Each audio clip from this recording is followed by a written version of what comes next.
Halo, Mas. Ya, kedengeran. Berhubung udah jam 16.05, jadi aku mulai aja ya praktikum perpajakan lanjutannya. Apa kabar semuanya? Baik, Kak. Baik, Kak. Ya, baik. Sebelumnya, perkenalkan, nama aku Ara dari tim Tax Assistant 2020. Terus di sini juga ini partner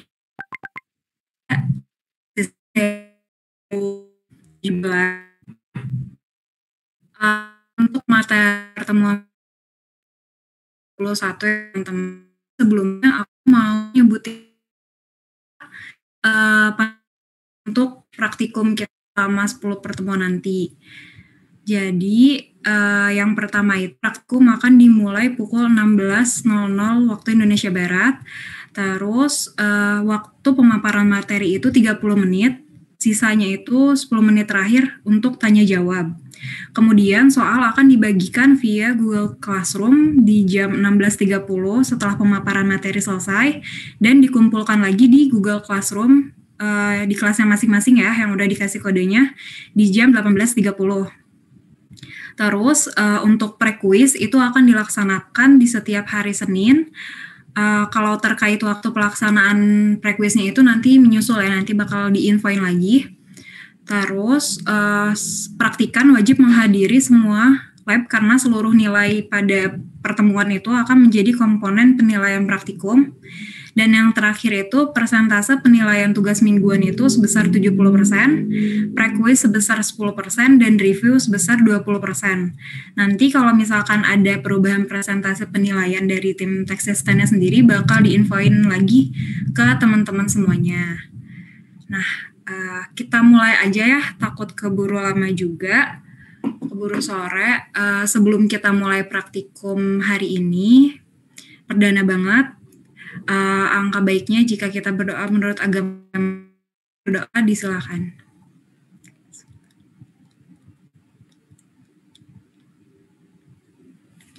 Berdoa dicukupkan.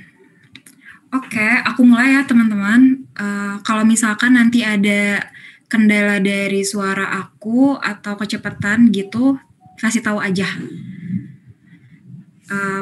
Untuk materi yang pertama ini, kita kan masuk ke materi PPh 21 ya teman-teman, pegawai tetap, pesangon, dan penerima pensiun.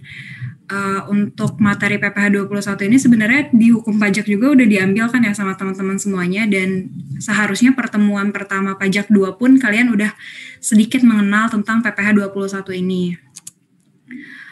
Sekarang masuk ke pengertiannya dari pajaknya ini sendiri dulu nih. Menurut Undang-Undang KUP nomor 28 tahun 2007, pajak itu kan merupakan kontribusi wajib kepada negara yang terutama oleh pribadi atau badan yang bersifat memaksa berdasarkan undang-undang dengan tidak mendapatkan imbalan secara langsung dan digunakan untuk keperluan negara bagi sebesar-besarnya kemakmuran rakyat. Jadi kalau misalkan kita ambil keyword-keyword mengenai pengertian pajak ini sendiri, ialah kontribusi wajib, orang pribadi badan, berdasarkan UU, sifatnya memaksa, dan imbalannya itu tidak secara langsung gitu. Lalu di sini ada dasar hukum dari pajak penghasilan itu sendiri. Yang pertama, biasanya teman-teman itu kan kenalnya dasar hukum PPh itu sebatas Undang-Undang nomor 36 tahun 2008 ya, mengenai pajak penghasilan, tapi di sini ada nih penambahan dasar hukum baru pajak penghasilan, yaitu Undang-Undang Cipta Kerja pasal 111 ini tuh karena kan kalian juga tahu ya teman-teman, ada Omnibus Law, nah itu tuh dari UU Cipta Kerja ada pengaruhnya juga nih ke pajak, salah satunya ke pajak penghasilan dan diatur pada dasar hukum ini. Nanti kalau misalkan teman-teman mau tahu lebih lanjutnya lagi apa aja sih sebenarnya pajak-pajak yang terdampak, teman-teman bisa cek ke UU ini gitu. Kalau misalkan salah satu contohnya itu dari pajak penghasilan ya, untuk sanksi administrasi itu sekarang setelah ada UU Cipta Kerja, sanksi administrasi itu berubah teman-teman, tadinya yang 2% berubah jadi pakai suku bunga acuan. Itu salah satu contohnya. Untuk lengkapnya bisa nanti teman-teman cek di dasar hukum pajak penghasilannya gitu. Terus selanjutnya kan kita lagi bahas pajak penghasilan nih. Sebenarnya pajak penghasilan itu apa sih? Kalau berdasarkan Undang-Undang Nomor 36 Tahun 2008, pajak penghasilan itu kan pajak yang dikenakan kepada subjek pajak atas penghasilan yang diterima dalam 1 tahun pajak. Gitu. 1 tahun pajak itu apa? 1 tahun pajak itu 1 tahun kalender di mana dikenakan pajak.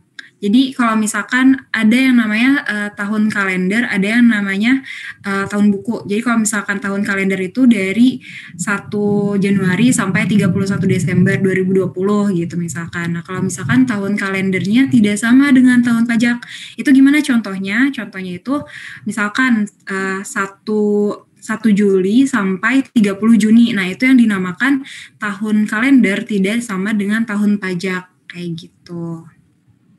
Untuk penghasilan sebenarnya, pajak penghasilan sebenarnya definisinya sebatas itu aja ya. Lanjut ke, tadi kan kita definisi dari pajak penghasilan ya. Nah, sebenarnya penghasilan itu sendiri apa sih? Penghasilan itu merupakan setiap tambahan kemampuan ekonomis yang diterima atau diperoleh oleh wajib pajak yang berasal dari Indonesia maupun luar Indonesia dan dapat dipakai untuk konsumsi atau untuk menambah kekayaan wajib pajak bersangkutan. Nah, karena sekarang kita materi yang lagi dipelajarinya itu pajak penghasilan 21, maka penghasilan yang menjadi objek pajaknya itu hanya penghasilan yang berasal dari warga negara dari dalam Indonesia aja, WNI gitu. Kalau misalkan yang dari luar Indonesia atau WNA gitu, dia bakal dikenakan peraturan PPh lain, bukan PPh 21. Terus di sini aku punya nih ada daftar dari subjek dan objek pajak penghasilan. Untuk subjeknya ini yang pertama ada, terus yang kedua itu ada warisan yang belum terbagi, yang ketiga itu ada badan, dan yang keempat itu ada bentuk usaha tetap. Kalau misalkan teman-teman aware ya waktu di hukum pajak itu teman-teman kan sempat belajar juga ya kayak badan sama bentuk usaha tetap itu bedanya apa. Jadi secara garis besar kalau misalkan badan itu sebenarnya bentuk usaha yang dijalankan dan bertempat di Indonesia gitu, di dalam negeri. Kalau misalkan bentuk usaha tetap itu dia bertempatnya itu nggak di Indonesia selamanya gitu. Dia tuh kurang dari 183 hari gitu. Nah, kalau orang pribadi ini kayak yang subjek pajak dalam negeri sama subjek pajak luar negeri itu masuk ke orang pribadi gitu. Untuk objek dari pajak penghasilannya itu sendiri, kita punya 4 nih teman-teman. Yang pertama adalah penghasilan teratur. Contoh dari penghasilan teratur itu gaji pokok. Gaji pokok misalkan aku kerja di Unilever. Per bulannya aku dapat gaji sebesar 8 juta. Nah, gaji sebesar 8 juta itu yang merupakan gaji pokok terbilang sebagai penghasilan teratur kayak gitu. Selanjutnya ada objek penghasilan tidak teratur. Maksud dari penghasilan tidak teratur ini dia itu bervariasi gitu loh. Jadi nggak beruntun tiap bulan bakal dikasih sejumlah itu. Misalkan aku dapat bonus nih atas kinerja aku atau atas kenaikan jumlah penjualan perusahaan gitu. Dalam 1 tahun tuh bisa aja aku dapat bonus 1 kali atau bisa aja aku dapat bonus 2 kali. Atau contoh lainnya itu THR. Nah, itu THR juga masuk ke penghasilan yang tidak teratur gitu. Terus yang selanjutnya itu ada imbalan kerja atau upah. Dan yang terakhir itu ada imbalan dari kegiatan. Imbalan dari kegiatan itu contohnya kayak hadiah.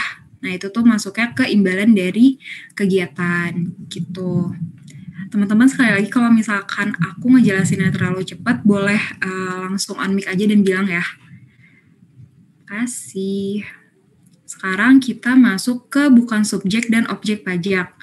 Yang termasuk ke dalam bukan subjek pajak itu ada 3 nih. Ada kantor perwakilan negara asing, ada organisasi internasional, ada pejabat diplomatik.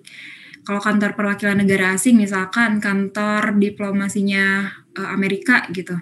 Nah, terus orang-orang yang dalamnya itu kalau misalnya ada penghasilan tuh mereka nggak akan dikenakan pajak penghasilan PPh 21 karena mereka termasuk ke dalam kelompok yang bukan subjek pajak. Jadi penghasilan yang mereka terima ya udah mereka nggak akan dipotong pajak apapun gitu atas penghasilannya gitu.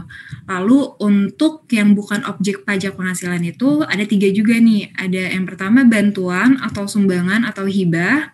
Yang kedua tuh ada natura atau kenikmatan, dan yang ketiga ada zakat. Natura atau kenikmatan ini definisinya sebenarnya tambahan kekayaan ekonomis juga ya, tapi bukan berbentuk uang dia tuh. Contoh beras kayak gitu, itu kan bentuknya bukan uang ya, bentuknya tuh kenikmatan gitu.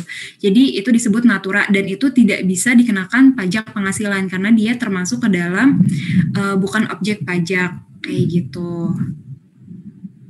Terus selanjutnya ini kita masuk ke pengertian dari pajak penghasilan pasal 21. Pajak penghasilan pasal 21 ini didefinisikan sebagai pemotongan pajak atas penghasilan sehubungan dengan pekerjaan, jasa, atau kegiatan dengan nama dan dalam bentuk apapun yang diterima atau diperoleh oleh wajib pajak orang pribadi dalam negeri. Kita harus highlight yang itu ini, wajib pajak orang pribadi. Terus itu kan berdasarkan pasal 21 ayat 1 ya, UU PPH. Ada lagi nih definisi dari pasal 1 ayat 2, angka 2 dari Peraturan Ditjen Pajak, mendefinisikan PPh pasal 21 sebagai pajak atas penghasilan berupa gaji, upah, honorarium, tunjangan, dan pembayaran lain dengan nama dan dalam bentuk apapun. Nah, untuk definisinya sendiri itu. Aku lanjut aja ya. Masuk ke pegawai dan pesangon.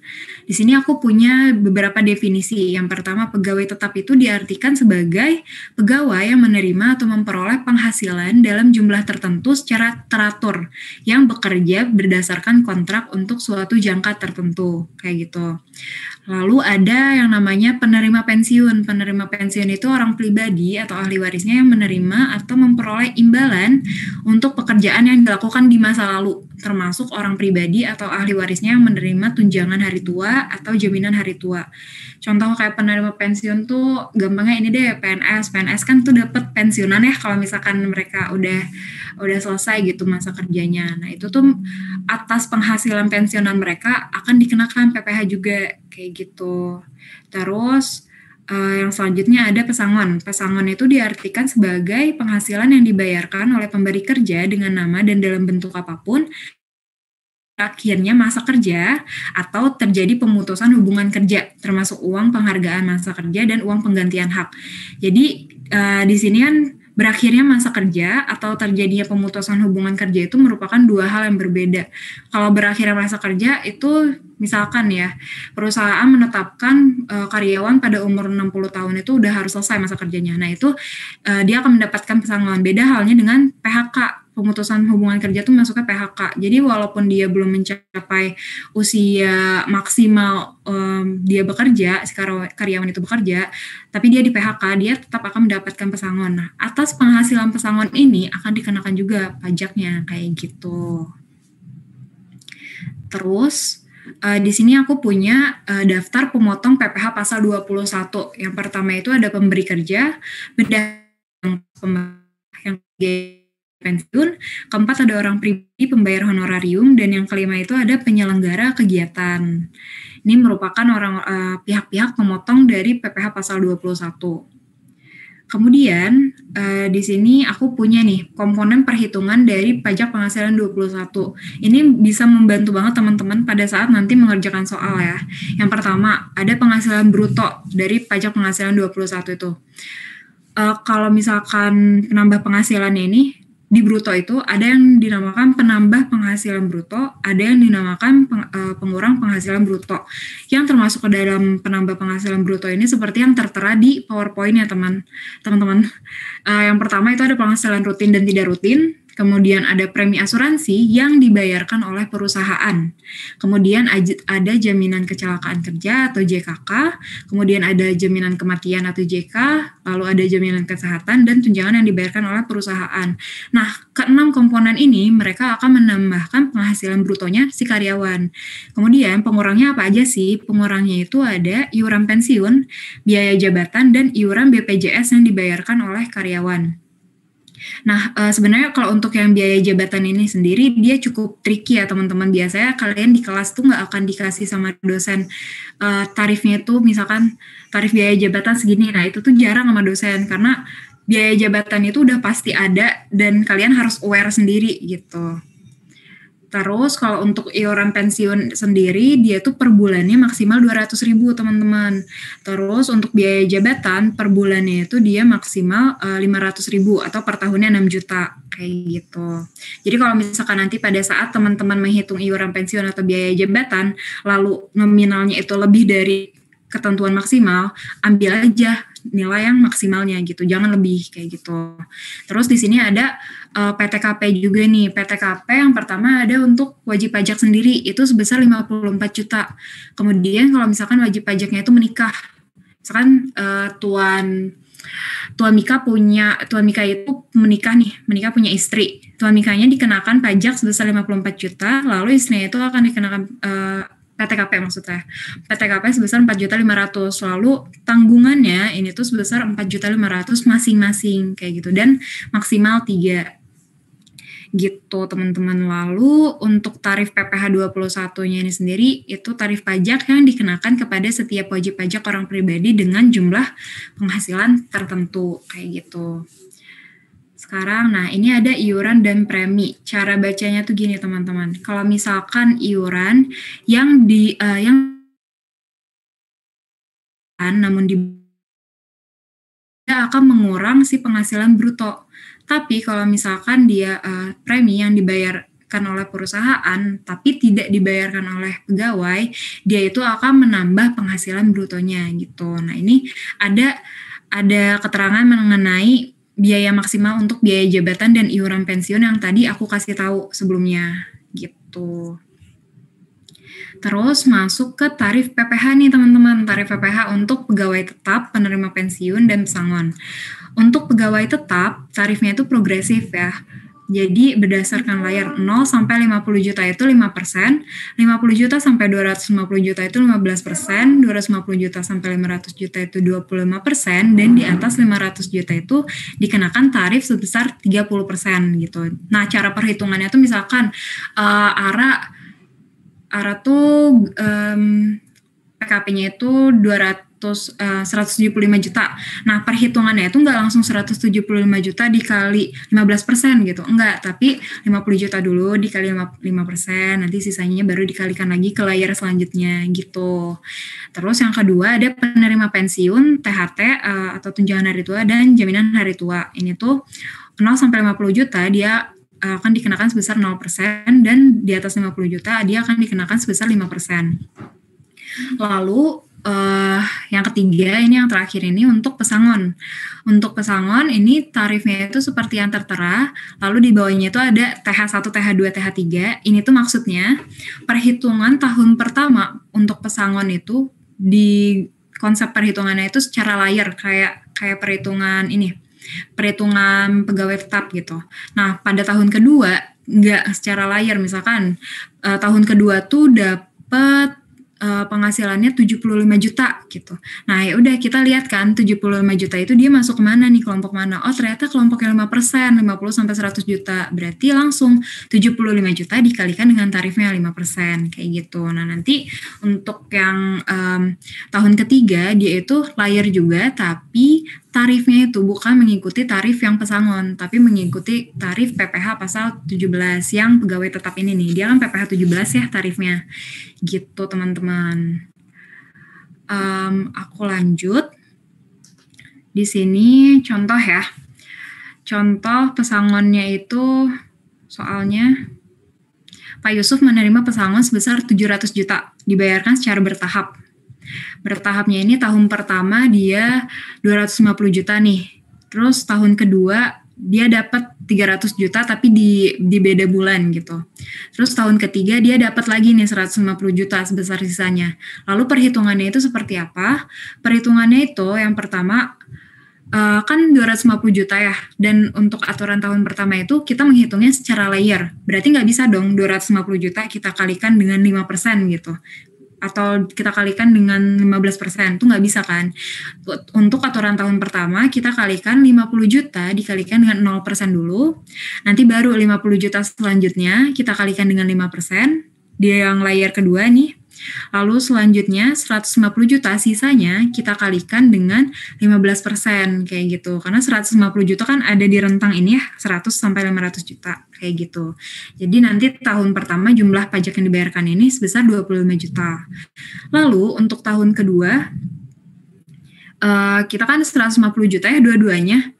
Nah tahun kedua itu tadi aturannya gimana? Langsung si penghasilannya kita kalikan langsung dengan tarif. Berarti 150 juta. Kita lihat, 150 juta itu ada di layer ketiga nih, antara rentang 100 sampai 500 juta. Tarif 15%. Berarti kita hitung aja langsung 150 juta, kita kalikan dengan 15%. Ketemulah totalnya 22.500.000, kita kali 2 karena ada 2 penghasilan pada tahun itu kan. Jadi jumlahnya 45 juta. Kayak gitu. Lalu untuk tahun ketiga itu tadi aturannya gimana? Dia perhitungannya itu layar dan mengikuti tarif di PPh pasal 17. Berarti ini kan 150 juta ya, layar. Berarti 50 juta dulu, kita kalikan dengan 5%, lalu sisanya kita kalikan dengan 15%. Jadi kita nggak ngikutin nih tarif pesangon, tapi kita ngikutinnya tarif PPh pasal 17. Jadi pada saat teman-teman ngitung pesangon, harus diperhatiin juga ya, ini teknik perhitungannya atau tahun pertama gimana, tahun kedua gimana, tahun ketiga kayak gimana, gitu. Lanjut, di sini ada perhitungan PPh atas bonus dan rapel gitu. Nah, rapel sendiri ini apa sih? Rapel itu misalkan dia tuh penambahan gaji atas berlaku surutnya. Misalkan, ini deh aku kasih contoh, aku tuh kerja di Unilever dari 1 Januari nih. Terus sekarang tuh bulan Juli, ternyata di bulan Juli ada kenaikan gaji nih. Ada kenaikan gaji tapi berlaku surut dari 1 Januari. Otomatis dari 1 Januari sampai bulan Mei itu ada gaji, penambahan gaji yang belum aku dapat dong. Nah, penambahan gaji itu tuh akan diakumulasikan, dibayarkan langsung di kemudian hari pada bulan Juninya itu, pada saat kenaikan gaji, kayak gitu. Nah, caranya yang pertama PPh atas bonus itu, cara menghitungnya PPh 21 terutangnya ditambah bonus itu berapa, kemudian dikurangi dengan PPh 21 tanpa bonus itu berapa, nanti akan ketemu segini PPh 21 atas bonusnya. Terus kalau PPh atas rapel, PPh 21 gaji baru misalkan 4 juta, terus PPh 21 gaji lamanya itu 3 juta. Nah, kita kurangi, berarti PPh 21 atas rapelnya itu sebesar 1 juta, kayak gitu. Terus lanjut di sini ada take home pay. Take home pay itu kan penghasilan yang akan diterima oleh karyawan ya, penghasilan yang akan dibawa pulang oleh karyawan gitu. Di sini ada tiga cara perhitungan nih, PPh 20 take home pay, PPh 21 yang ditanggung sama karyawan itu seperti apa, PPh 21 yang ditanggung perusahaannya seperti apa, sama take home pay PPh 21 yang diberikan pemberi kerja dalam bentuk tunjangan pajak. Tunjangan pajak ini tuh tunjangan-tunjangan yang dapat dikurangi gitu secara pajak, secara aturan pajak gitu.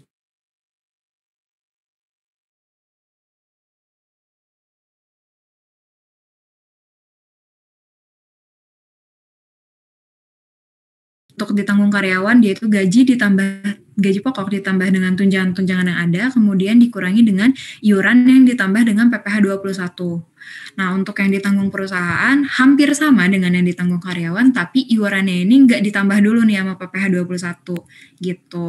Nah, kalau untuk yang PPh 21 yang dalam bentuk tunjangan pajak, ini gaji ditambah tunjangan pajak dikurangi dengan iuran dan dikurangi lagi dengan selisih tunjangan pajak. Kayak gitu. Ini perhitungannya harus kalian pakai kurung-kurungannya juga ya. Nanti kalau misalkan enggak, itu bakal ada change buat salah gitu. Selanjutnya ini aku mau ngasih contoh. Di sini diketahui gaji pokok, misalkan ada ARA gaji pokoknya itu 10 juta per bulan, terus ada tunjangan makan siang sebesar 500.000, premi sebesar 1 juta, iuran pensiun sebesar 5%. Terus di sini wajib pajak merupakan seseorang pegawai tetap yang telah menikah dan memiliki 1 anak. Berapakah PPh yang dibayarkan oleh wajib pajak tersebut? Kita masukin dulu nih komponen gaji pokok 10 juta. Kemudian ada apa lagi? Oh, ada tunjangan makan siang nih, harus kita tambahkan juga kan, karena dia merupakan penghasilan. Tadi tunjangan itu kan menambah penghasilan brutonya kan, makanya kita tambahkan. Kemudian ada apa lagi? Oh, ada premi nih, ada premi sebesar 1 juta. Nah, itu juga harus kita tambahkan ke penghasilan bruto. Nanti ketemulah, oh ternyata penghasilan brutonya itu si Ara 11.500.000 loh, kayak gitu. Nah, terus kita lihat nih pengurangnya. Kita kalikan dulu setahun. Pengurangnya nih, kayak gini nih. Di sini kan di soal nggak ada ya, kayak biaya jabatan berapa gitu. Nah, tapi kalian harus memasukkan biaya jabatan. Jadi harus hati-hati juga, jangan sampai si biaya jabatan ini terlewat. Jadi kalau misalkan kalian kelewat nih nggak dihitung biaya jabatan, udah ke bawahnya salah gitu. Biaya jabatannya itu kan 5% dikalikan bruto kan kalau biaya jabatan. Nah, ini tuh hasilnya lebih dari 6 juta, tapi karena maksimal biaya jabatan itu 6 juta, ya udah kita masukkan sebesar 6 juta. Terus ada pengurang lagi nih, iuran pensiun. Iuran pensiun juga 5%. 5% dikalikan dengan bruto. Nah, maksimalnya itu kan 2.400.000 ya. Nah, kita masukin aja yang maksimalnya, nilai maksimal. Ketemulah, oh penghasilan netonya itu berarti bruto dalam setahun kita kurangi dengan pengurang yang ada kan, ketemulah 129.600.000. Lalu kita carilah PTKP-nya. Misalkan jangan Ara deh, misalkan Doni. Si Doni ini punya istri sama punya anak 1. Berarti Doninya itu kena kan 54 juta. Istrinya juga bakal kena 4.500.000. Anaknya juga bakal kena 4.500.000 kayak gitu. Berarti jumlah PTKP-nya ini sebesar 63 juta. Nah, PTKP ini akan mengurangi si penghasilan neto gitu. Nanti ketemulah penghasilan kena pajaknya dari si Doni ternyata 66.600.000. Dari penghasilan kena pajak ini baru kita bisa hitung berapa PPh 21 terutangnya. Caranya berarti kan ini 66.600.000 kan. Kita perhitungannya itu layer. Berarti 50 juta dulu dong. 50 juta kita kalikan dengan 5%. Sebesar 2 juta. 16.600.000 kita dengan persenan tarif yang kedua, yaitu 15%. Nanti kita tambahin, ketemu deh PPh 21 terutang setahunnya itu sebesar 4.990.000. Kayak gitu. Kalau misalkan mau kita cari sebulan, ya udah tinggal kita bagi aja 12, ketemu 415.833. Nah, di sini juga ada jurnal nih. Jurnalnya, biasanya kan kalian kalau misalkan di akuntansi tuh nggak pernah ada unsur pajaknya kan. Ya udah kalau misalkan contoh perusahaan kalau misalkan bayar gaji pasti mengakuinya itu salaries expense to cash, ya nggak? Tapi karena di sini ada unsur pajak, kita menambahkan satu jurnal lagi nih teman-teman, yaitu PPh pasal 21 terutang. Jadi perusahaan akan mencatat beban gaji sebesar 10 juta, lalu kas yang keluar itu nggak akan sama dengan beban gaji. Kenapa? Karena ada PPh 21 terutang di dalamnya. Gitu. PPh 21 terutangnya 415.833. Lalu kasnya ya udah 10 juta dikurangi dengan PPh 21 terutang, itu nominalnya gitu. Nah, pada saat perusahaan menyetorkan pajak nih, si perusahaan akan mencatat PPh 21 terutangnya di debit. Kan utang tuh saldo normalnya di kredit ya. Kalau misalkan kita udah nyetor, udah bayar, kita hapus, ya kita debitin gitu. Keluar apa? Keluar kas, kayak gitu. Nah, nanti karyawan akan mencatat sebagai kas terhadap kas, lalu ada yang mendebit PPh pasal 21 dibayar di muka, dan mengkredit pendapatan gaji, kayak gitu. Kasnya lihat nih, karyawan sama perusahaan jumlah kasnya sama kan pada saat perusahaan membayar gaji sama karyawan menerima gaji gitu. Cuma di sini case-nya adalah perusahaan yang menyetorkan pajaknya, kayak gitu. Terus, nah di sini aku juga punya nih insentif PPh 21 yang ditanggung oleh pemerintah. Ini tuh muncul sejak kemarin COVID-19. Terus dia itu sebenarnya muncul di sekitar bulan April 2020. Lalu dia tuh diperpanjang teman-teman hingga Juni 2021 si insentif PPh ini. Insentif PPh ini lebih ke pembebasan pajak. Jadi ada keringanan untuk karyawan yang bekerja pada klasifikasi usaha tertentu yang diatur pada PMK ini nih, PMK nomor 9. Nah, insentifnya itu berlaku hingga Juni 2021. Jadi sampai Juni 2021 tuh karyawan yang memenuhi persyaratan untuk mendapatkan insentif, mereka nggak akan bayar PPh 21 karena PPh 21-nya itu akan ditanggung pemerintah, otomatis gaji yang diterimanya pun penuh. Misalkan aku tuh harusnya bayar PPh 21 bulan ini tuh 200.000 gitu ya. Terus gaji aku tuh 10 juta. Harusnya kan aku dapat uangnya tuh cuma 9.800.000 kan. Tapi karena aku dapat fasilitas DTP, aku akan tetap kan gaji aku penuh 10 juta gitu. Syaratnya apa? Yang pertama ada 2. Syaratnya aku harus punya NPWP dulu nih, si wajib pajak tuh harus punya NPWP. Terus yang kedua, penghasilannya itu gajinya itu nggak lebih dari 200 juta per tahun. Tapi kalau misalkan udah lebih nih, misalkan 201 juta setahunnya, tetap dia nggak bisa kena insentif PPh 21 DTP gitu. Terus aku juga mengingetin nih, ini kan ada memiliki NPWP gitu ya. Nah kalau misalkan, Kak gimana sih kalau misalkan wajib pajaknya nggak punya NPWP? Terus pada saat dia membayar pajak gimana dong? Nominal yang dibayarkannya itu sebesar berapa? Apakah tetap? Nah itu akan beda. Kalau misalkan si wajib pajak itu nggak punya NPWP, dia itu akan dikenakan sanksi, yaitu kenaikan tarif sebesar 20%. Yang tadinya aku harus bayar pajak kalau aku punya NPWP cuma 200.000, tapi karena aku nggak punya NPWP, aku harus kenaikan 200.000 itu misalkan 20% dikali 200.000 ditambah 200.000. Nah itu jumlah yang harus aku bayar. Kayak gitu. Terus udah deh materi untuk PPh 21 itu aja. Sebenarnya aku kelebihan 1 menit ya, karena tadi kan kita mulai 16.05, harusnya kita selesai di 16.35. Cuma aku kasih waktu sampai 16.40. Dari teman-teman ada yang mau tanya dulu gak? Ini aku stop share ya. Gimana? Dari teman-teman ada yang mau ditanyain dulu? Atau ada yang nggak ngerti tentang konsepnya, atau perhitungannya, atau penjurnalan yang tadi gitu? Gimana? Kak? Ya? Aku sih kurang ngertinya di bagian yang biaya jabatan tadi itu. Ya, kenapa? Dia tuh maksimalnya itu bakal ada di soal atau dari mana sih? Oh, kalau biaya jabatan itu emang udah ketentuannya gitu, maksimal sebesar 6 juta setahun gitu. Kalau biasanya di soal tuh dia nggak akan nge-stat. Kan kalau misalkan ini mah suka ada ya kayak iuran berapa persen gitu, ada gitu di soalnya, jadi kita aware gitu.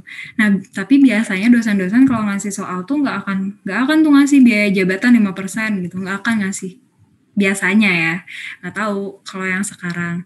Jadi kalian pun harus aware, biaya jabatan itu wajib harus ada dalam perhitungan gitu. Oke, makasih Kak. Oh iya, sama aku juga mau nekenin sih buat perhitungan yang PPh 21 tadi, yang pasal 17 yang ini loh, yang 50, 0 sampai 50, 5%, 50 sampai 250, 15%. Nah itu tuh yang dipakainya range-nya ya, range-nya kayak rentangnya gitu. Jangan sampai kalian fokus sama batasnya gitu. Nah, aku mau nambahin itu aja. Gimana, ada yang mau nanya lagi?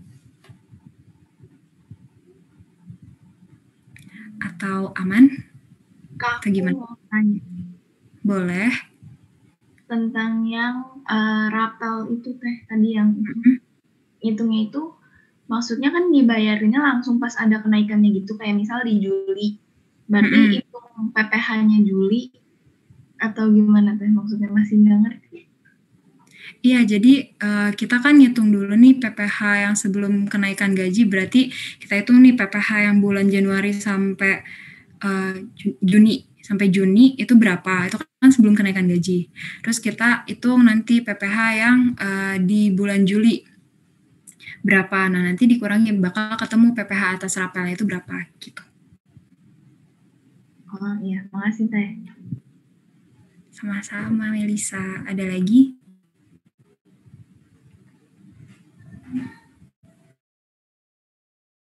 Menit lagi. Gimana?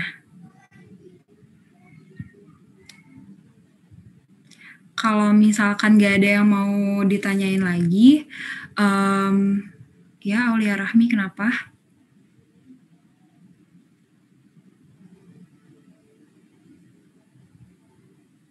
Iya, nggak apa-apa. Diketik aja.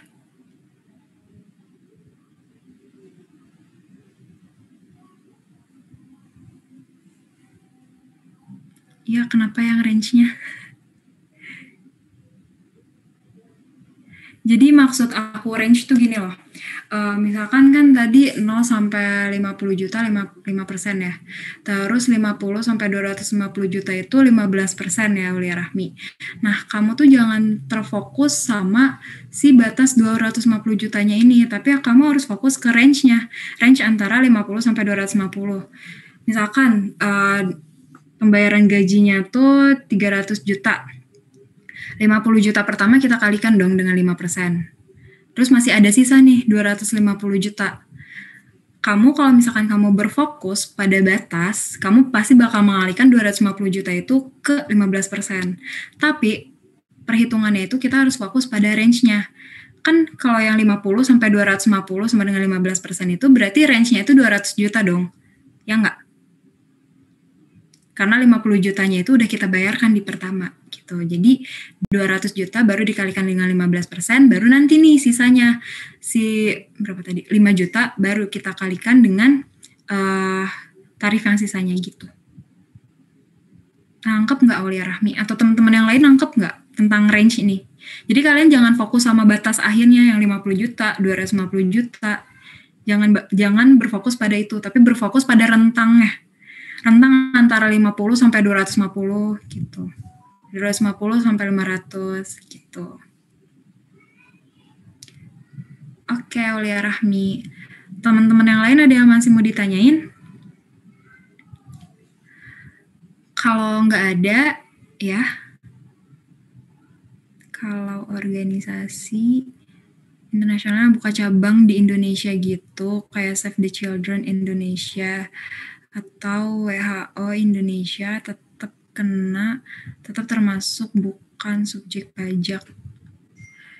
WHO itu dia masuknya bukan ini nggak sih, bukan kegiatan badan usaha juga, tapi dia masuk ke organisasi internasional kan ya? Kalau setauku ya, kalau organisasi internasional itu dia nggak masuk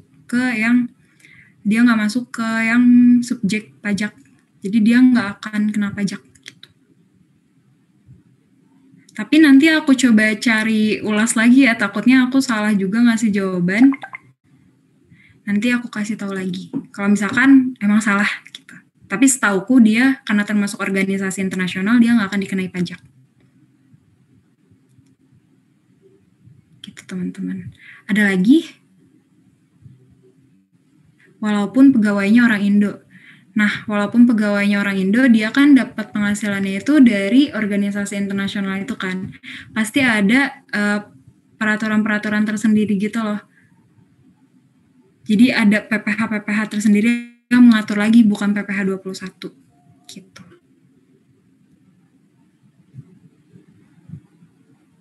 Cukup nggak Ataya Sekar?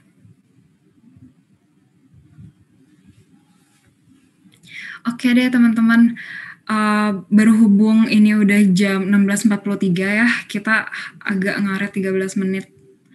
Jadi Zoom-nya aku cukupkan sampai sini. Nanti soalnya aku share di Google Classroom sekarang juga.